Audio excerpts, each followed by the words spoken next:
Hello, everybody. You're watching The Last Word, presented by The Vegas Voice. I'm Dan Roberts, the publisher of The Vegas Voice, and I'm joined, as always, by my political editor and my lady love, Rhonda Goodman.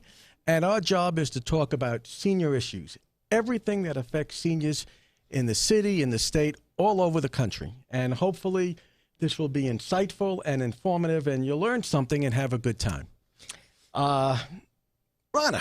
And before we begin, let me remind all of you that we are the most read senior publication in the Las Vegas Valley and beyond. And Dan, would you please give everyone the phone numbers where they can get our paper if they're not already getting it? You got it. And for those of you who are not reading the Vegas Voice and haven't had a chance to do so, please give us a call at 702-251-4441, and we'll be happy to send you a copy of the Vegas Voice. But this week, or this month, we're very lucky to have a very special guest, and that is City of Henderson Councilwoman Debra March. And Debra, thank you so much for being our guest today. Thank you so much for having me. What a pleasure it is to join you today. You know what? A little bit of background. How long have you been a councilwoman? I've sat on the city council now for 7 years. I was originally appointed for a 2-year period and then have sat for 2 elections. And prior to that, I actually was a planning commissioner for a 6-year period. You know what? Before we go with the hard question, something that I've always been just amazed about. Why would anybody in this day and age go into public service? I mean, God knows what you guys go through on a day-to-day basis as to all the, I guess, all the politics involved. Do you enjoy it, or how do you find it? You know, I love being of service to my community. I love being able to give back, and I have had a broad background. I started my career as a park ranger, and then I was a social worker for 8 years, and then was in real estate and ran the real estate program at UNLV for 16 years. So I have a broad background, and I believe that all of these different skill sets allow me to be a better public servant and to better serve my community. And I enjoy being responsive and being involved, and am concerned about outcomes and what our future looks like for our community. So I think I'm ideally suited for where I'm at right now. And, you know, before I kick the questions over to Rhonda to get things started, I mean, we'd like to give a personal note. We've known you for a couple of years. We have found you to be always interested in our concerns, our problems, and you're able to get us answers, which, again, that's probably the best thing that can be done on the grassroots level. Thank you. So you go first with the first question. Sure. I've grown up in Las Vegas, like you know, because like Dan said, we've known you such a long time. But I don't think anybody really remembers Henderson unless they've lived here all their lives the way I remember Henderson. When I went to Los Angeles for a short period of time, and when I called my family and said I was coming back here, my older daughter said to me, "You have to get a home in Henderson." And I said, "Henderson, that's where you buy bait on the way to the lake. You want me to move into Henderson?" And she says, "Oh, yeah, you really have to see what's going on there. Henderson is the happening place." And she was right. And we can all see over the years how it's grown in leaps and bounds. But what I wanted to ask you about, you sent me an email a short time ago telling me about ARP's new program. Yeah. And tell us a little bit about that so the audience can learn about it. Henderson has received a designation. Actually, 2015 is when we were identified for this designation to be an age-friendly community. And actually, we're the only city in the state of Nevada that's an age-friendly community, where we encourage folks to come to our community that are seniors and to be able to age in place. You know, we know that a third of our population in Henderson is a senior citizen. The second largest group is actually those who are 40 to 50 years of age, so they're going to be the future seniors. So it's really important for us that we make sure that Henderson offers the programs and services to be a desirable place for folks to be able to remain in their home and age out. You know, so often we hear that folks who are aging, who are afraid to go into an institution for fear of what might happen to them when they go to an institution. Well, with the programs and services that are available through ARP and through all the different programs through Henderson, like the Meals on Wheels or the transportation services through RTC or through the nonprofits who provide services, there's a lot of services that can help folks stay in their home and not have to leave, and that they can be supported and enjoy a wonderful quality of life. And this designation through AARP CRP has really been wonderful for us, and it speaks to the fact that we live in a safe community. In fact, Henderson was identified as the second safest community in America by Forbes magazine. Other parts of the designation require that you have affordable and safe housing and transportation services, and we clearly have that available for our seniors, and that we offer a lot of amenities and quality of life. And when you look at the parks and trails and open space and all the services that are available to folks, great restaurants and lifestyle choices, it's a great place to be. Mm-hmm. You know, one of the things, again, as you mentioned, as Henderson has at least a good segment of the senior population, whatever senior is defined at 40, 50, 60 or over, Henderson's making plans for the future. And again, one of the things that's been discussed is that Union Village development. Mm-hmm. Not many people know about it. Maybe if you can just explain exactly what that is. Well, Union Village is a campus environment that's along the 515, the Highway 515 at Galleria Drive, and it's a campus where Henderson Hospital is now going in. That will be open this fall, and that was a Valley Healthcare System hospital. Mm-hmm. And we're excited about that, not only that service, but then there's going to be a lot of other supportive amenities. There's going to be apartments for seniors. There will be a continuum of care services, so that if you needed a different level of care, you were living in an apartment and you needed a different level of care, you could move into a facility, say for memory care, before you have to move into a hospital or an acute care environment. So there's different levels of services that will be available. We're also going to see a gym going in there. Las Vegas Athletic Club will be going in. There's going to be recreational amenities, restaurants, and there'll even be a park. We have a park plan for that area. So we're excited about the possibilities that will occur there. And also we're working closely with the Regional Transportation Commission to ensure that there's good transportation in and out for folks who need to get to doctor's appointments or medical treatment. And I mean, what's involved with all that? I mean, there's a great deal of planning. I guess. Yes. How do you cut through all the planning and get to the guts of it to make sure that everything is done properly? Well, I think we have a wonderful team at the City of Henderson. We've got not only planners and folks who work in land use, we have our public works staff who deals with the implementation and the strategic decisions that need to be made about where water lines go in and where electric and all the different utilities go in and how you provide those services. It's amazing when I think folks underestimate what cities do for them in terms of quality of life and how you put all of these things together. Not only do you have a vision and a plan, but then you have the implementation, the strategic implementation that builds a brighter future for all of the folks who choose to live, work, and play in that area. It's pretty amazing. You know, again, you said you've been a councilwoman for 7 years. I assume that the city has grown just tremendously beyond anyone's expectations. Again, I moved here in 99, and from 99 until now, the growth has been, again, something beyond belief. Mm-hmm. How do you deal with something like that? How has the city changed in all those years? Yeah, we deal with it in a thoughtful and responsible way. What a great answer, yeah.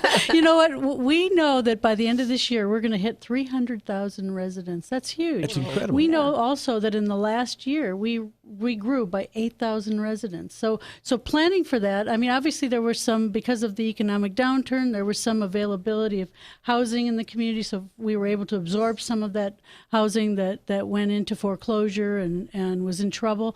But we're seeing more apartments being built because people are making the choice to live in apartments versus buying houses. But there's still a lot of housing available. And then we have communities like Inspirada and the Cadence community, Lake Las Vegas, where there's a lot of development still happening in Henderson now. So we're looking to accommodate, but then when you make those decisions to accommodate, you've got to make sure that you run all the utilities to the sites so that you can offer people good water service, good sewer service, police and fire services as well, because those amenities go beyond just what goes in the ground. We also have to make sure that we're keeping them safe and that we have a wonderful response time from our fire department if there's an emergency, and if there's an emergency and our police needs to respond. That plays out in that we were designated as the second safest community in America. That's huge. Mm-hmm. That's huge. You know, the idea of building a community from scratch, like Inspirada, mm-hmm. I find that so unique. Again, from the East Coast, you don't build a new community; it's already there. Mm-hmm. It must be a very challenging situation for everybody involved. Mm-hmm. Notwithstanding the politics, but yet it comes into play. And How do you deal with the competing aspects of it? Well, I think first it comes with having the vision and then the players who are going to participate in the vision to implement it, and then making sure that you've got all the steps in place, whether it's figuring out where the roads are going to go, and then if there's pods, what developer is going to buy each piece of land, and then who's going in and what services and amenities you need, and parks and recreation, making sure that you've got the right parks amenities to support the number of households there. And then even at Inspirata, having a trigger that says that when you build this many households, you then have to build the fire station and have to man up the fire station. So that's what we're looking at right now. We expect by early 2017 to have our fire station open up in Inspirata, and it'll be fully staffed. So we have to train. We have to plan 6 months in advance, and we have to train the firefighters who will then go into the station. So there's a lot of things that you don't really think about, but it's a domino effect. Yeah, it really is a domino effect. And unless you're on top of it, and if you get that one domino, the whole thing falls apart. Yeah. I just find it very interesting, and again, you don't think about it until it comes up, and unless you plan for it, you're going to get hurt by it. I tell you, we have some of the best employees in the state, and maybe even in the country in Henderson. I mean, the fact that we get so many wonderful designations as a great place to live, work, and play, one of the top 50 places to raise a family. And it's the only place I've ever seen where if you go down to City Hall or to a meeting of the city of Henderson and you have questions, inside of minutes, there's somebody working in that department will come over to you with plans or whatever you need to answer those questions. City of Las Vegas doesn't do that, have never done that. And I find that fascinating. It's always the small town feeling, and I love that. Yeah. And again, it's that grassroots that people don't think about it, and you think that they can't be heard. But again, in Henderson, especially your office and yourself, you've always been available for people who have questions or problems or concerns. Absolutely. And I think that you can say that about everyone at Henderson, that we care about our community and we care about the quality of life. Our vision for the community is to be America's premier community, and everything that we do in terms of strategic planning and our total quality management, everything follows to build a bright future for all of our residents so that people will feel good about living, working, and playing here. Even the design of our roads, making them complete streets for all users so that the road isn't just for the car, but it's for the walker, the bicyclist, the car, and transit, and that we try to make our community a much more friendly, warm, and engaging place. And going back with transportation, again, you're vice chair of the Regional Transportation Commission, if I'm saying that correctly. Yes. What does that entail, and what do you have to do to stay on top of things? Basically, the RTC is the regional body that ties together with all of the cities and the county and municipalities in Southern Nevada to ensure that we're building connectivity and ensuring that dollars are used properly so that there's connectivity. It would be a shame if we saw a road being built in Henderson and it didn't connect to the county road. And so it's really important that there be regional cooperation and coordination. And the RTC also has the role of the Metropolitan Planning Organization. So they do regional planning and regional land use cooperation with all of the cities so that we're working together to ensure that bright future for all of Southern Nevada, and that we're spending city, county, and state dollars and federal dollars, because they also receive federal dollars, in a meaningful, responsible way. And I think like fuel revenue indexing is another example. But again, and so you're ahead of me on the next question. Explain what that is. Well, basically, when you go to the pump and you pay for fuel at the pump, a portion of that amount that you pay at the pump actually goes to fund road construction. And this was something that was implemented by the legislature in the 2013 legislature. And so 2014 to 2016, it was approved by the legislature, and then the county commission approved it. The governor signed off on it. So for a 2-year period from 2014 through 2016, we've been able to bond against those dollars that are collected at the pump. We've actually been able to use $700 million to do important and needed infrastructure improvements in Southern Nevada. And one of the big ones includes the I-11 bypass that will take us from Henderson through Boulder City to connect up with Arizona. So that's one of probably the biggest. I think it's like $381 million that's invested in that project. But there's projects in Henderson like the volunteer road improvements or racetrack road improvements that are underway right now, and then also Stephanie Street Bridge, where we had to rebuild the bridge and build improved roads that were also complete streets. So we're working together with the RTC to make sure that we're building good roads and also ensuring that good jobs are being approved as well.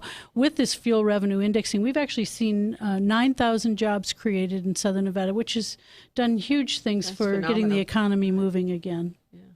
No, it's just amazing. One thing I have to ask you is we have in Nevada the yellow ticket. the yellow dot program. And what we're trying to figure out is exactly what it is, because when we looked at it, it was a tremendous idea that was so simple that it was almost comical. But yet, I know you were instrumental. You're familiar with this. Talk a little bit about this program. Well, the Yellow Dot program actually started as a program between the City of Henderson and Touro University, and it was a yellow dot in the back window of your car that let first responders know that there was information about your health in the glove box of the car. And then in the 2015 legislature, Elliot Anderson, an assemblyman, pushed for the Yellow Dot program to become a statewide program. So this program is now available statewide. And so if you get the packet, and inside the packet there's a yellow dot, you put the yellow dot in the lower left-hand corner of your window and fill out the information about your medical issues and put that in your glove box. If you have an accident and a first responder stops and he finds out, oh, you've got health issues, you have diabetes or something that I need to be aware of to better care for you, they're able to do that because that information is available to them. And the cost for the Yellow Dot program? It's free. It's free to the public. It's a free program. It's wonderful. It really is. Yeah. And if people want to get this, you have any idea how they can go about getting it? Go to the Regional Transportation Commission, or they can go to the Nevada Department of Transportation, NDOT, and it's available there as well. And I think we had some at the city. I'm not sure where they would be at the city, but I'll make sure we have them at the counters. And again, we'll also have it. We should publicize this too. And again, we'll also have the Vegas Voice. So again, if anybody wants it, please give us a call at 702-251-4441, and we'll make arrangements to get it to you. We won't charge them for that. No, absolutely not. Absolutely not. Another way that we don't make money. We're very good like that. but you do the good work. I guess my question to you as councilwoman is, when people come up to you with questions, is there like a general category? Are they run of the mill? Is it dog bite cases? Is it grass lawn? Is it neighbors? What would they come up to you with? There could be any number of issues. A lot of times it's roadway issues. Probably the most calls we get at the City of Henderson really have to do with water issues, like there might be a broken water line or their water bill all of a sudden 1 month spiked and they're trying to figure out why did it spike. It might be that a line is broken under their house or in the street, between the street and their home. And so it's just something that we need to take a look at. And we send out our inspectors. Like if we get a call, the other day I got a call from Seven Hills, and they were concerned that because of the flooding, that one of the power boxes had been undercut. And we sent an inspector out right away and found out it was an NV Energy issue. But we want to make sure that if there's a problem, we have people in the field. We want to make sure someone's out there pretty quickly to be able to handle those problems. Okay. I guess in the minute or so left, first of all, I think I want to thank you because, again, in this month's edition of the Vegas Voice, we honored Ronna as the Senior Citizen of the Year. She's not old enough to be Senior Citizen. That's what I tell her every night. But you were kind enough to be there. Absolutely. And you gave her a certificate. And, again, I know she feels it, but I'll say it, how much we appreciate you coming to the event and being there. I've had the pleasure of knowing Ronna for a long time. She was actually the president of the board of the Whitney Ranch HOA when I lived in Whitney Ranch. So we go way back, and she was very responsible and provided strong leadership to our community and dealt with some challenging issues around apartments and other issues that were going on in the area. And she was a champion, and I'm not surprised that she got that award. She was a champion. It's funny. I tell her that every night. Good. You know that she is, in fact, a champion. Don't forget it. Oh, no, she won't let me. In the final 10 seconds or so, if people want to reach you, Deborah, how do they go about doing it? Yes, they can reach me by either going through my email, deborah.march@cityofhenderson.com, or reach me on my cell at 702-375-5002. And again, I thank you so much for being here, and we want to thank everyone for listening to The Last Word. If you have any questions or any information you want from us, please give us a call at 702-251-4441. And until next time, this is Dan Roberts along with Ronna Goodman saying thank you very much. And so that I always have the last word, see you next time. You got it. Thank you. Thank you.